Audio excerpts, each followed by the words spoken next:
এসএসসির চাকরি বাতিলের প্রতিবাদে রায়গঞ্জে এসইউসিআর আন্দোলন। সুপ্রিম কোর্টের রায়ে প্রায় 26,000 এসএসসি চাকরি প্রাপ্তির চাকরি বাতিলের প্রতিবাদে রায়গঞ্জের ঘড়ি মোড়ে আইন অমান্য কর্মসূচি পালন করল এসইউসিআই কমিউনিস্ট দল। দলটির জেলা কমিটির সদস্যরা ও সমর্থকরা এই আন্দোলনে অংশ নেন।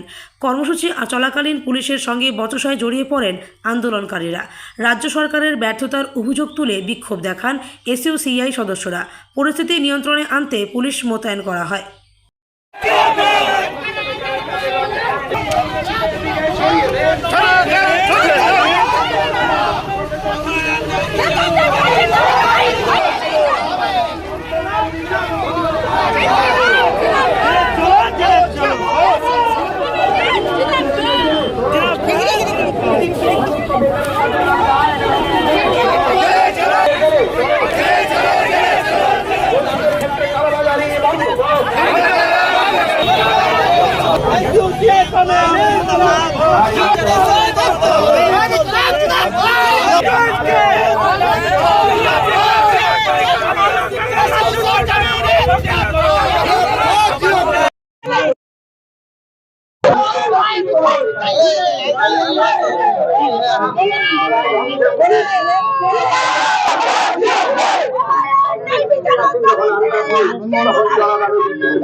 আইন অমান্য কর্মসূচি যে দেশের যে প্রিভেলিং যে আইন যে শিক্ষা স্বাস্থ্য প্রতিষ্ঠানে কর্মরত অবস্থায় ডাক্তার অভয়া খুন হয়ে যায়, তার বিচার পাওয়া যায় না, তার বিরুদ্ধে আমাদের আইন ভঙ্গ করছি। আমরা আইন ভঙ্গ করছি। আজকে মাধ্যমিক উচ্চ মাধ্যমিক পরীক্ষা তুলে দিচ্ছে, জাতীয় শিক্ষানীতির মাধ্যমে গরিব মানুষের মেহনতি মানুষের শিক্ষাকে কেড়ে নিচ্ছে, তার বিরুদ্ধে আমাদের আইন অমান্য।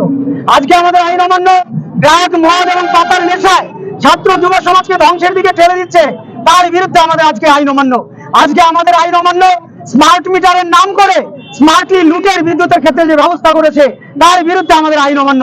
আমাদের আইন অমান্য কৃষকের ফসলের বস্তার গায়ে যে এমআরপি রেট থাকে, সেই রেটে তারা সার পায় না, 500 টাকা 1000 টাকা বেশি বস্তা পিছু দিতে হয়।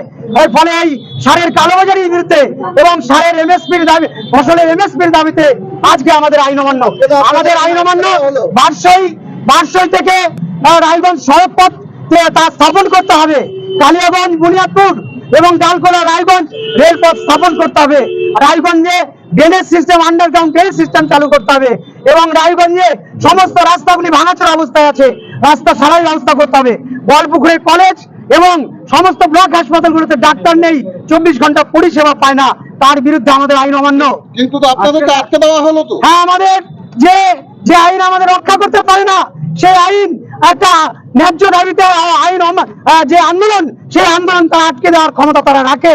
ফলে আজকে তারা আমাদের এখানে আটকে দিয়েছে, আমাদের আজকে পুলিশ প্রশাসন আমাদের আটকে দিয়েছে এবং আমাদের ছেলে মেয়েদের সাথে আমাদের কর্মীদের সাথে ব্যাপক ধস্তাধস্তির ঘটনা ঘটলো, আহত হয়েছে কেউ। ফলে আজকে এরও বিচার আমরা চাইছি, এর বিরুদ্ধে আমরা প্রতিবাদ দিবসের ডাক দিব আগামীকাল।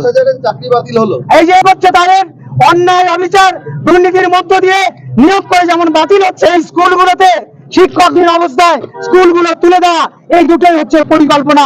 কর্মসংস্থান নেই, শূন্য পদ ব্যাপক পড়ে রয়েছে, ফলে বেকাররা MA PhD MSc তারা হন্য ঘুরে বেড়াচ্ছে, কাজ নেই।